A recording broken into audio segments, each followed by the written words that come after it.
ہر طرف مسائل کے انبار لگے ہوئے ہیں، چہروں کی رونقیں ماتم پڑ چکی ہیں اور زندگی گزارنا بہت مشکل کام بن گیا ہے۔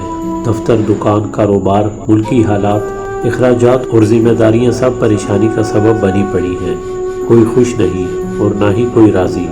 ہم دفتر کی پریشانی کو اٹھا کر گھر لے آتے ہیں اور گھر کی پریشانی کی گٹھڑی دفتر میں جا کھولتے ہیں۔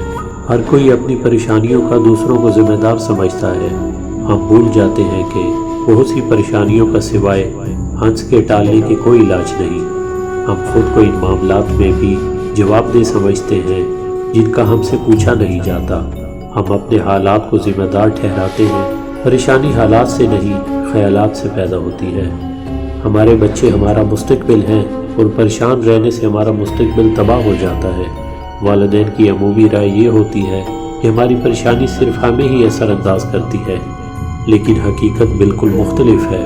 جب ہم پریشان ہوتے ہیں تو اس کا غیر ارادی اثر ہمارے ملنے والوں، بالخصوص گھر والوں پر بہت پڑتا ہے۔ بچے نازک کلیوں کے مانند ہوتے ہیں۔ آپ کے پریشان چہرے کو دیکھ کر یہ کلیاں مرجھا جاتی ہیں۔ یاد رکھیے کہ جس پریشانی کو آپ اہمیت کی غذا دیتے ہیں، اس پریشانی سے آپ کا چھٹکارا ممکن نہیں ہوتا۔ آپ اپنی زندگی کی تمام ذمہ داریوں کو قبول کرتے ہوئے اپنے کاروبار اور کام سے محبت کریں، پریشانیاں خود بخود دور ہو جائیں گی۔ گھر میں ایک بہتر سوچ والا شخص پورے گھر کے ماحول کو بہتر بنا سکتا ہے۔ ماحول کا انسان کی زندگی میں بڑا دخل ہے۔ ایک ناسازگار ماحول بعض اوقات اعلیٰ سے اعلیٰ دماغی صفات کو ضائع کر دیتا ہے، اور اگر کوئی معقول محبت یا ماحول میسر آ جائے تو بچے ترقی کی معراج تک پہنچ جاتے ہیں۔ بچوں کے کردار کی اصلاح کے لیے ضروری ہے کہ گھر کے ماحول کی اصلاح ہو۔ خوشیاں بازار سے نہیں ملتی، انہیں گھر میں خود پیدا کرنا پڑتا ہے۔ مسکراتے چہرے زندہ دلی کی علامت ہیں۔ پریشانیاں وہیں جاتی ہیں جہاں ان کا استقبال کیا جاتا ہے۔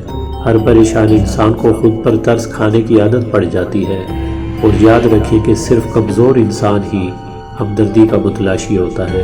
دفتر اور دکان کی پریشانیوں کو وہیں چھوڑ کر آئیں، کیونکہ مرتے وقت کسی انسان کو کاروبار یاد نہیں آتا، بلکہ اس کی اس وقت یہی خواہش ہوتی ہے کہ کاش میں نے اپنے بیوی بچوں کے ساتھ زیادہ وقت گزارا ہوتا۔ گھر آئے تو مسکراہٹ کے سوغات لے کر آئیں۔ والدین مجھے کہتے ہیں کہ کس وجہ سے مسکرائیں؟